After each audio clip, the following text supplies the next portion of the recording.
We talk about grace all the time, and usually we think of it as a pardon, right? A debt wiped clean for something we did in the past.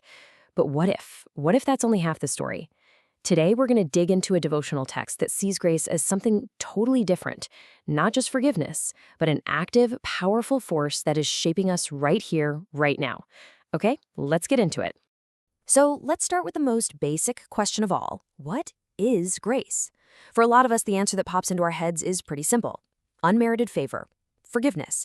And look, that is 100% true.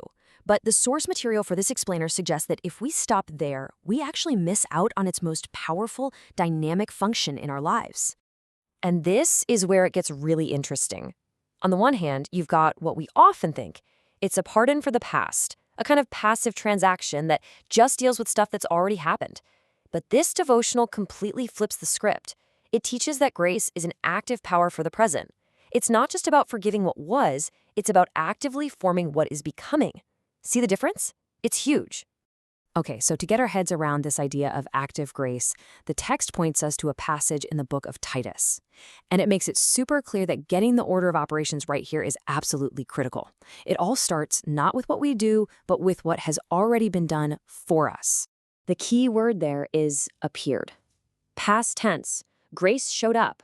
It entered our world as a finished event, and it brought salvation along with it. This isn't something we're working towards or trying to earn over time. Nope, it's a reality that has already arrived. It's a gift that's been given, not some prize you have to win. So this order is the whole point. This lays out the logic perfectly. Number 1, salvation comes first. The gift is given, period.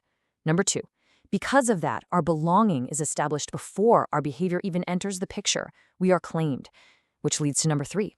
Holiness, then, isn't some performance we put on to try and buy our way in. It's just the natural fruit that grows from a life that knows it already belongs. Okay, so if grace has already appeared and secured our belonging, what's it doing now? Does it just clock out? Not at all. And this brings us to the real heart of this whole thing, the active, transformative work of grace. I absolutely love this line from the source material. It's so blunt, so good. Grace is not lazy. The Apostle Paul doesn't just say that grace appeared and then, took a vacation. He gives grace an active verb, a job to do in our lives right now. And that job is training. So let's just call it what it is, training grace. It's this saving kindness of God that doesn't just look backward to forgive. Instead, it leans right into our present to actively form who we are becoming. I mean, that is such a profound shift in thinking. Grace isn't just a release from our past, it is a shaping force for our future. And that brings us to this incredible metaphor, grace with hands. It's such a powerful way to visualize it, isn't it?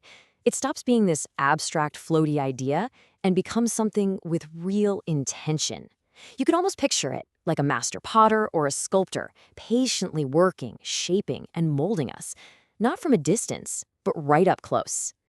Now, according to the text, when we really start to see grace this way, it has this powerful, two-sided effect on us. It makes the pursuit of a holy life both deeply humbling and, at the very same time, incredibly hopeful. Let's break that down. First off, it's humbling. I mean, think about it. If grace is the one actively training us, then any spiritual growth we see, well, we can't really take the credit for it, can we? It's not because of our own great willpower or virtue. We aren't staging some performance of goodness.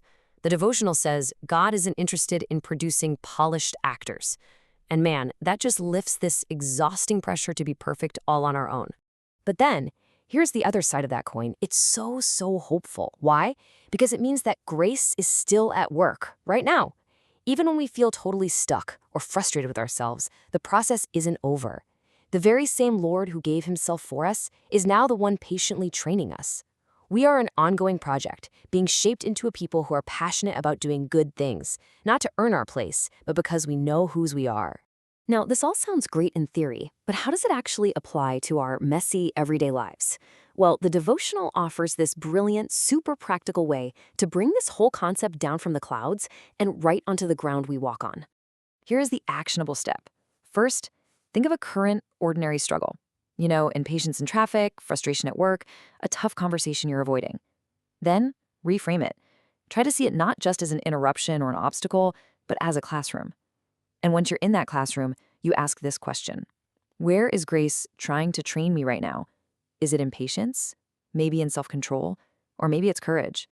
And that's really the thought to end on, because this reframes everything, doesn't it? Our struggles are no longer just things to be endured. They become the very places where we get to be shaped by this active, hands-on grace. So the final question isn't for me, it's for you. Where, in the middle of your ordinary life, might grace be training you today?